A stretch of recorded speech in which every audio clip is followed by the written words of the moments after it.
नमस्कार श्रोते हो, धन्यवाद. ज्या लक्ष्मीचा आशीर्वाद सदैव आपल्या पाठीशी राहावा अशा त्या लक्ष्मीची जन्मकथा. हिंदू धर्मात माता लक्ष्मी ही पैशाची, धनाची आणि ऐश्वर्याची देवी मानली जाते. लक्ष्मी ही विष्णूंची पत्नी आहे. लक्ष्मीला 4 हात आहेत. यातील 2 हातात कमळ आहे, तिसरा हात दान आणि चौथा हात वरमुद्रेत आहे. माता लक्ष्मी कमळावर विराजमान आहे. शुक्रवार हा लक्ष्मी मातेला समर्पित असून तिच्या जन्माबद्दल पुराणात अनेक कथा सांगितल्या जातात. देवी लक्ष्मीचा जन्म शरद पौर्णिमेच्या दिवशी झाला होता. एका पौराणिक कथेनुसार देवी लक्ष्मीची कथा दुर्वासा आणि भगवान इंद्र यांच्या भेटीपासून सुरुवात होते. एकदा दुर्वासा ऋषी मोठ्या आदराने इंद्राला फुलांचा हार अर्पण करतात. भगवान इंद्र फुले घेतात आणि विनम्रपणे आपल्या गळ्यात घालण्याऐवजी आपल्या हत्ती ऐरावताच्या कपाळावर हार घालतात. हत्ती माळ घेऊन पृथ्वीवर टाकतो.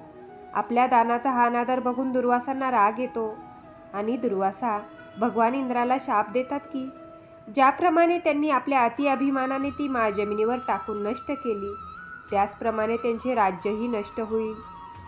दुर्वासा निघून जातात आणि इंद्र आपल्या घरी परततात. दुर्वासांच्या शापानंतर इंद्राच्या नगरात बदल घडू लागतात.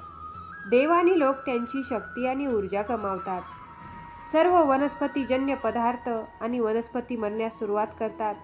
मनुष्य दान करणे बंद करतात. मन भ्रष्ट होऊन प्रत्येकाच्या इच्छा अनियंत्रित होतात. श्री लक्ष्मी पुराणानुसार राक्षसांची दहशतही खूप वाढते. राक्षसांनी तिन्ही जगावर आपले श्रेष्ठत्व प्रस्थापित केले होते. परिणामी देवांचे राजा इंद्रांचे सिंहासनही राक्षसांनी बळकावले. अनेक हजार वर्षापासून स्वर्गातील लोकांवर भूतांचे राज्य होते. त्या काळात असुरांच्या भीतीने देव इकडे तिकडे भटकत राहिले. म्हणून सर्व देवतांनी भगवान विष्णूंकडे जाऊन त्यांच्या संरक्षणाची विनंती केली. तेव्हा भगवान विष्णूंनी देवतांना समुद्रमंथन करण्याचा सल्ला दिला. समुद्रमंथन केल्याने अमृत मिळेल असे देवांना सांगण्यात आले आणि जेव्हा देव ते अमृत पितील तेव्हा ते अमर होतील.